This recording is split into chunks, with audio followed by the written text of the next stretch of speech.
Ada di Bunto itu kan ada gedung bambu ya. Nah, kita pelatihan di situ dekat SMP 1 kalau nggak salah ya. SMP 1 Bunto. Kita berlatih di situ, kita gunakan fasilitas. Nah, kalau kita nggak gotong royong, pengap kita di kelas. Nah, sedangkan ini terbuka, ada ruang terbuka itu. Nah, kita gotong royong, boleh nggak kita pakai untuk pelatihan-pelatihan, duduk sama-sama. Kepala desanya ikut, kepala desanya ikut, Pak Lurahnya ikut. Kita duduk. Woi, Pak Lurah, ternyata Pak Lurah membakar lahan. Oh, guru-gurunya cerita, Pak Lurah ngebakar lahan. Ih, Pak Lurah itu dekat sungai apa? Sungai Sebangau, tapi Pak Lurah bikin sawit tuh, Sungai Sebangaunya degradasi, bla bla bla. Itu cerita. Bayangkan kalau itu anak-anak yang cerita, gurunya aja jujur cerita, Pak Lurahnya di situ ketawa-ketawa, iya Bu, besok saya nggak bakar-bakar lagi deh, gitu. Saya mau jadi eduwisata aja, oke Pak Lurah, di Bunto itu, gitu. Jadi kita duduk sama-sama. Harus diawali dengan gotong royong. Kalau kita ingin anak kita punya pemikiran terpadu, gitu ya, komprehensif tentang sesuatu hal, melihat dari banyak sisi. Mau anak-anak itu bisa gotong royong bersama siapapun, kan gitu ya. Maka kita harus memulai dari diri kita sendiri, gitu. Duduk sama-sama. Jadi visinya jelas. Jadi Bapak Ibu itu tuh ada tulisannya, visi Bapak Ibu ke depan mau seperti apa. Oh, anaknya mau ini, aduh banyak banget ya, nggak bisa selesai Bu. Masa sih? Coba kita bikin pembelajaran kalau pasti sampai. Tapi karena belum pernah, kita akan kerepotan sendiri gitu. Melihat visinya gede banget ya. Seperti itu. Nah, yang gede itu, foto yang gede-gede ada contoh-contohnya bagaimana nyusun isu kritis, visinya mau kemana, kompetensi apa yang harus diharapkan di guru gitu ya, apa sumber belajarnya gitu ya, siapa yang bisa digotong royongkan kan itu di masyarakat tersebut. Jadi itu ada ibu-ibu tua tuh bawa daun gini-gini. Ibu-ibu itu jaraknya dari sekolah, kalau di daerah-daerah pedalaman itu kan jarak ke sekolah itu kan berada di komunitas masyarakat. Ibu itu cuma nggak sampai 200 meter dari sekolah. Tapi sebelum saya datang, tidak pernah si ibu tua itu diajak duduk cerita tentang kehidupan Sumbanya, Waingapunya tuh seperti apa, Lambanapunya seperti apa, nggak pernah. Apalagi kan gurunya dari orang luar, nggak tahu tentang Lambanapu itu, Waingapu apa, seperti apa gitu ya, Sumba itu seperti apa. Jadi begitu kita dudukkan, Bu, saya mau lihat dong potensi apa di sini, gini, yang keluar pelecehan seksual. Mereka tidak melihat tenun atau budaya Sumba itu sebagai satu pembelajaran. Bayangkan di Sumba. Oke, saya tarik dong, Bu, izin dong ikut saya duduk bersama guru-guru. Apa sih yang ada di sekitar kita? Oh, dia cerita, ini daun, ininya ini, bahasa lokalnya ini, manfaatnya ini, segala macam. Guru-gurunya bilang, wah itu berarti bisa jadi pembelajaran dong ya. Iya banget. Gitu. Jadi dengan gotong royong bersama masyarakat, literasi anak kita nanti atau literasi kita, kalau literasi kita luas, anak kita pasti literasinya luas. Bu, ini ngomongin pembelajaran kolaboratif atau literasi sih? Ya pastinya ke sana. Kalau anak kita literasinya luas, maka karakter yang ditumbuhkan juga akan keren-keren. Gitu. Nanti setelah ini akan Bapak Ibu akan lihat. Jadi yang kedua adalah tadi, langkah ketiga tadi ini, visioning. Visioning. Visi kita mau ngapain sih? Tujuan pendidikan itu ngapain sih? Betulkah tujuan pendidikan kita itu menghasilkan UN doang? Nilainya tinggi doang. Tapi literasinya literasi buku paket. Atau literasinya LKS. Saya punya 4 gambar, baik dari TV 2. Jadi di TV itu menjelaskan tentang pembelajaran daring era normal, tapi anak-anaknya berdaring ria, tapi mereka gurunya buka halaman sekian, persis ada di TV. Saya nggak mau sebutin TV-nya, di TV. Jadi saya potret, saya kasih ke Pak Hamid. Pak Hamid, nih, walaupun dia anak orang kaya sekalipun, itu kebetulan anak selebritis gitu ya, belajar daring menggunakan seperti ini, tapi dilalahnya kok gurunya di situ, anak-anak silahkan buka ya halaman sekian, langsung saya potret, dia lagi buka buku. Dan beberapa yang sudah pakai face shield, sudah pakai masker, guru-guru, ada tuh guru-guru pamer-pamer, Bu, saya udah ini loh, udah sekolah pakai face shield, pakai masker, pakai ini. Yang dikerjain sama dia fotonya yang dipotret itu, fotonya anak-anak kerjain LKS dan buka buku paket. Udah saya potret semua. Artinya kita belum gotong royong. Dan kalau nggak gotong royong ya anak-anak kita ini. Lanjut Bu, kan ya? Boleh sambil di ajak ngobrol nih, kan kita ngobrol bareng nih, Bu. Boleh, boleh banget. Boleh banget, Bu Tania, boleh banget. Oke, rekan-rekan guru yang ingin bertanya, saya buka chat dulu kali ya. Saya belum baca chatnya sih. Ada yang mau bertanya? Boleh dinyalakan mikrofonnya. Boleh banget. Halo. Ya, silakan Pak Halo. Yul ya. Kenapa itu mikrofonnya ya? Oke, terima kasih. Terima kasih Bu Seni ya. Ya, Kania, boleh Kania. Bu Tania ya. Ya. Oke, terima kasih. Apa kabar Bu Aulia? Ini inspirasi saya ini, inspirator saya. Bu Aulia ini luar biasa ya. Baik di medsos maupun di sekarang ini luar biasa paparannya. Saya sangat tertarik sekali dan sangat bermanfaat ini. Hanya saja saya pengen bertanya, bukan bertanya ya, bicara masalah realita. Karena dengan Bu Aulia biasanya kita lebih enak berbicara masalah realita terkait dengan merdeka belajar. Terutama pada poin langkah kedua tadi ada EDS ya, evaluasi di sekolah ya. Tipsnya itu adalah jujur, akurat, dan terukur. Ini sangat menarik kalau menurut saya. Pak Pendri, terlaksana. mohon maaf Ya, Pak Pendri, ya, ini agak storing suaranya, agak gising. agak sering ya. Suaranya agak storing, agak gising bunyi. Saya tidak pakai handset kali ya. Oke. Ya, tadi Kak, belum terdengar Pak pertanyaannya karena tadi berisik. Baik, bicara masalah realitas saja mungkin Ibu terkait dengan Merdeka Belajar yang tipsnya terkait dengan EDS ini adalah jujur, akurat, dan terukur. Nah, pada kenyataannya di sini kita bicara realitas saja Ibu terkait dengan hal yang ini. Bahwasanya kunci utamanya sebenarnya ini dari pemangku kebijakan, di mana ini adalah tugas dari Dinas Pendidikan, Kabid, para Kabid, kemudian pengawas, Kepsek, dan ujung tombaknya adalah guru. Nah, namun yang sulit itu adalah jujur, akurat, dan terukur, Ibu. Kenapa hal ini dikatakan sulit? Karena semua laporan itu harus terlihat bagus untuk mempertahankan kredibilitas sekolah ataupun mempertahankan jabatan. Itu yang pertama. Terkait dengan tujuan pembelajaran juga seperti itu. Idealnya memang fokus pada kehidupan. Tapi pada kenyataannya atau realitanya kita difokuskan, para guru difokuskan untuk mendapatkan nilai yang tinggi. Misalkanlah katanya maksimal 100, kalau bisa 110 dibuat 110. Intinya berfokus pada nilai. Kenapa? Ini terkait dengan regulasi nantinya Ibu. Regulasi ketika anak mau melanjutkan kepada jenjang yang berikutnya. Contoh dari SD ke SMP, SMP ke SMA. Nah, pengennya kita berharap mungkin memang keberhasilan dalam suatu pendidikan itu kunci utamanya mungkin dari tenaga pendidik atau SDM-nya.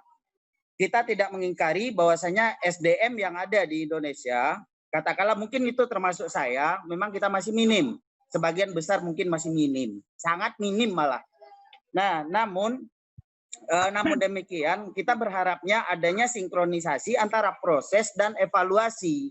Ini proses kita gembur-gemburkan, adanya gotong royong, kolaborasi, dan lain-lainnya. Tapi pada kenyataannya ujung-ujungnya yang dinilai itu adalah angka-angka, itu yang dihargai.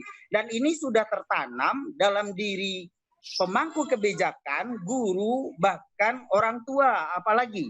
Kalau orang tua itu memang yang dilihat itu adalah bagaimana mereka mendapatkan nilai anaknya itu tinggi.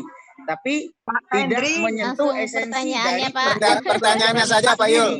Nah, maka dari itu bagaimana menurut pandangan Ibu untuk mengatasi hal yang seperti ini? Terima kasih Ibu. Pak Pendri itu curhatan Pak Pendri di Facebook. Semua mau ditumpahin di sini. Ya, Pak Pendri saya jawab ya. Oh ya. Langsung jawab ya, Bu. Bu, silakan. Ya, Pak Pendri.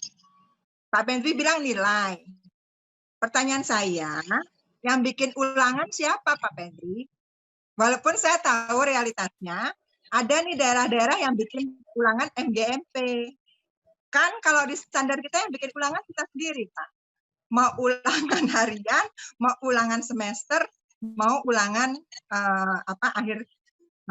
ujian akhir ya. Harusnya kan kita sendiri yang bikin. Harusnya idealnya, walaupun saya tahu sih beberapa ada yang dipaksa-paksa oleh seseorang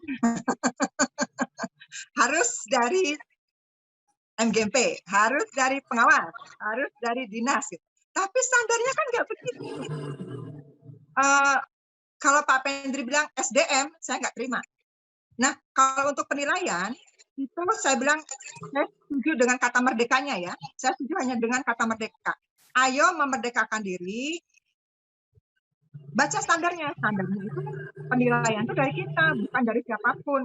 Yang bikin kita, bukan LKS penerbit kita. Jadi apa yang kita berikan itu yang harusnya dinilai. Bukan yang kita berikan apa, ulangannya dibuat oleh siapa, kan gitu ya. Bukan seperti itu gitu loh, harusnya, idealnya. Tapi ini kan sistemnya sedang diperbaiki. Mudah-mudahan ke sana. Mudah-mudahan ke sana. Saya sih berharap ke sana. Saya nggak tahu, karena mereka kan gini. Saya nggak tahu, yang megang sekarang itu kan bukan orang lapangan ya. Bukan orang lapangan, bukan orang sekolah negeri yang komandannya bisa ada banyak banget gitu loh. Kalau sekolah negeri misalnya, di Palangkaraya tuh, saya tahu banget SD berapa tuh, SD 5 Menteng apa, saya nggak mau, kerucut. Komandannya banyak banget, pemilik lahan komandan, kan gitu ya. Terus orang tua komandan, pengawas komandan, dinas komandan. Gitu. Jadi komandannya banyak banget. Gitu. Kalau Pak Petri bilang EDS nggak jujur, saya kalau sama Buki, timnya Mbak Ella, timnya Mas Nadiem itu, saya dibilang gini, belajarlah bagaimana menyabotase satu sistem dengan regulasinya sendiri, dengan sistem sendiri. Jadi begini, saya tahu yang dilaporkan ke pusat, ke penjaminan mutu, datanya, itu biasanya bagus. Tapi soal EDS, itu, EDS itu yang bikin kita sendiri, untuk kita sendiri, nggak perlu dilaporkan. Kan yang dilaporkan yang bagus-bagus, sedangkan yang EDS yang kita buat sendiri, bukan yang borang-borang nih. Itu bukan borang-borang yang saya tampilkan EDS, tapi tulisan kita sendiri, ketikan kita sendiri. Bukan EDS tuh, itu temuan anak guru-guru sendiri. Makanya ada yang di lingkar tuh ada tulisan guru-gurunya tuh. Ininya masih copy paste, ininya masih ini. Itu kita sendiri yang bikin. Bukan untuk dilaporkan kepada pengawas maupun kepada dinas. Gitu. Untuk kita sendiri supaya kita bisa memperbaiki diri kita sendiri. Tapi EDS tidak akan pernah terukur, tidak akan pernah baik kalau kita kerjakan sendiri. Nggak kolaborasi gitu. Kok gitu boleh? Ya iya, kita ngukur standar isi. Oh sudah tercapai semuanya. Masa sudah tercapai? Coba dicek tuh standar prosesnya. Betul standar prosesnya sudah tercapai. Gitu ya Pak Pedri. Halo. Halo Pak Pedri, jadi gitu. Ujungnya betul. Kalau buat saya pendidikan tuh ujungnya di guru, bukan di kementerian. Apapun yang kementerian bikin, gurunya nggak bergerak, susah kita. Jadi EDS yang dilaporkan silakan. Yang diborang-borang silakan bagus-bagus. Silakan. Tapi untuk kita sendiri nih, supaya anggaran kita benar, supaya programnya bagus, ya sesuai dengan kondisi kita yang kita temukan, maka kita lakukan evaluasi diri sendiri dengan baik. Gitu. Kita sendiri yang bikin. Hanya untuk internal. Tapi bukan internal guru, masyarakat juga, orang tua itu duduk.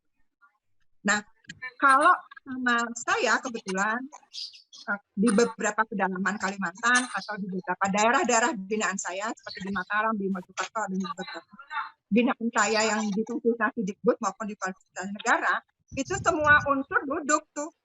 Bahkan di Seruyan itu sekretaris dinasnya 4 hari duduk sama saya. Sekretarisnya, saya baru tahu Bu, ternyata standar prosesnya udah begitu ya. Bu, saya baru tahu itu undang-undang gitu.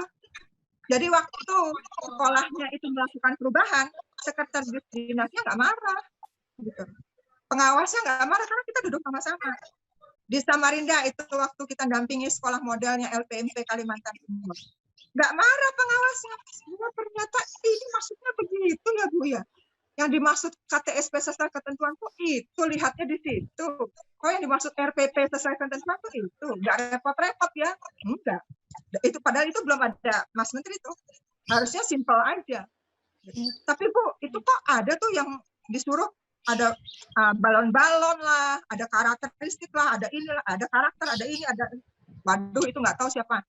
Percaya sama saya, teman-teman di DLSN nggak pernah bicara tentang RPP yang berlembar-lembar itu nggak pernah.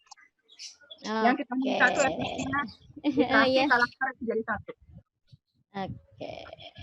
Makasih Bu Oli ya penjelasannya. Ya itu ya Pak Febri. Selanjutnya ada Halo. yang bertanya. Halo. Pak Julfikar, siapa? Iya. Ya. Terima kasih Bu Ken ya. Bu Julfikar, Pak Julfikar ini kenapa matanya doang ya Pak? Udah. Halo Pak Julfikar. Iya Bu. Silakan, Pak. Terima kasih. Terima kasih atas waktu yang diberikan. Menarik sekali paparan Bu Lia tadi. Senang saya. Cuma ada beberapa hal yang perlu saya ingin minta Bu Lia menjadikan penjelasan gitu, pemaparan dengan situasi kondisi saat ini. Pertanyaan saya yang pertama, merdeka belajar. Pengertian merdeka yang dimaksud Mas Menteri menurut Ibu kira-kira bagaimana itu? Karena dalam situasi yang saat ini itu yang pertama. Yang kedua, tadi Ibu menyampaikan kolaborasi, bahwa pembelajaran itu kita harus kolaborasi. Kolaborasi dalam pengertian itu harus bekerja sama, lintas, barangkali ada lintas mata pelajaran, lintas sektoral gitu barangkali. Ya. Tapi dalam situasi yang seperti merdeka belajar ini, bagaimana pengertian kolaborasi? Itu yang kedua, Bu. Yang ketiga, ini Bu, kita kan dalam situasi belajar saat ini ada yang zonanya hijau, ada yang merah, ada yang orange. Nah, mohon kira-kira bagaimana saran Ibu untuk satuan pendidikan yang daerahnya ya tidak terjangkau sinyal, gimana cara mengatasinya gitu, kira-kira itu pertanyaan menurut Ibu gimana? Terima kasih Bu dari Bukit Tinggi Bu, Pak Zulfikar. Ya. Terima kasih Pak Zulfikar, padahal udah sering ya baca-baca di Facebook ya. Ya. Oke. Pak Zulfikar tentang merdeka belajarnya Mas Menteri. Saya kalau lihat di situ ada sih, sebetulnya Bapak bisa buka gitu ya. Pak Mas Menteri kan maunya RPP-nya sederhana di 3 komponen. Iya. Ya, 3 komponen itu poin utamanya ya, utama saja loh. 3 komponen utama. Kenapa kok hanya 3 itu yang dicecer sama mereka? Gitu. Karena dari zaman dulu tujuan belajar kita, gitu ya, tujuan ngajar kita nggak jelas. Nggak jelas. Misalnya gini, kalau saya nanya nih sama guru, tujuan Bapak Ibu ngajarin suhu apa sih? Tujuan Bapak Ibu ngajarin kalor apa sih? Tujuan Bapak Ibu ngajarin anak-anak itu belajar ekosistem ngapain sih? Belajar kenapakan alam apa sih? Oh, supaya bisa mengidentifikasi, supaya bisa mendeskripsikan, supaya bisa tunggu dulu. Itu kan indikator pencapaian KD. Saya tanya tujuannya apa? Kalau saya ngajarin ekosistem, saya nggak akan hanya supaya anak itu paham atau kenali ekosistemnya. Saya ingin anak itu agar tahu bahwa Tuhan itu, loh Bu kok Tuhan, loh kan tujuan pembelajaran kita 4. Religius, gitu kan? Betul nggak, Pak Jul? Iya Bu. Religius kan gitu ya, pengetahuan, sikap sama keterampilan, kan gitu, 4 kan? Nah, jadi walaupun saya guru matematika, ngapain Anda bikin statistik? Kok statistiknya tentang hutan? Apa tujuannya? Kan sebetulnya jelas tujuannya, visinya lebih besar daripada indikator pencapaian. Tapi kalau kita kan tujuan cuma nambahin siswa mampu, makanya dibenahi itu di RPP. Kalau saya ngajarin ekosistem, maka harapan saya si anak generasi muda Indonesia masa depan itu bersyukur. Ya. Bersyukur ternyata Indonesia itu diberikan beragam ekosistem dengan flora fauna yang berbeda dan budaya yang berbeda. Dan gitu ya, investasi ekonomi yang berbeda, bukan dijadikan satu, semua padi semua. Enggak. Kalimantan Tengah itu punya gambut dan punya ulin, punya gaharu, punya hal yang luar biasa. Mau dijadikan ladang padi, padahal mereka punya banyak hal gitu. Boleh, tapi yang lokalnya jangan dilupakan kan gitu. Jadi harapannya seperti itu. Jadi tujuannya kita ke sana. Ya. Dia menghargai alam boleh sama Tuhan gitu. Boleh saya Ya. interupsi sedikit. Kalau begitu Bu, yang dikatakan merdeka belajar itu kan sama aja dengan yang sebelumnya. Jadi apa yang dikatakan merdeka saat ini kan enggak ada bedanya dengan yang sebelum-sebelum. Memang itu juga kan. Sama Pak. jadi yang bingungnya kan hanya sekedar menukar nama, kemudian esensinya kan sama aja. Ya, setuju Pak Zul. Oke. Merdeka Belajar maunya KBM-nya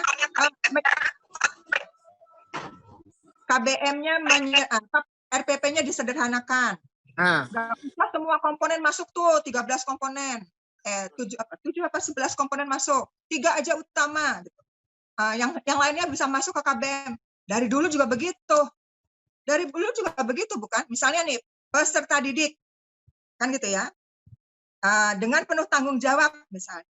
Melakukan studi literatur gitu ya tentang ekosistem.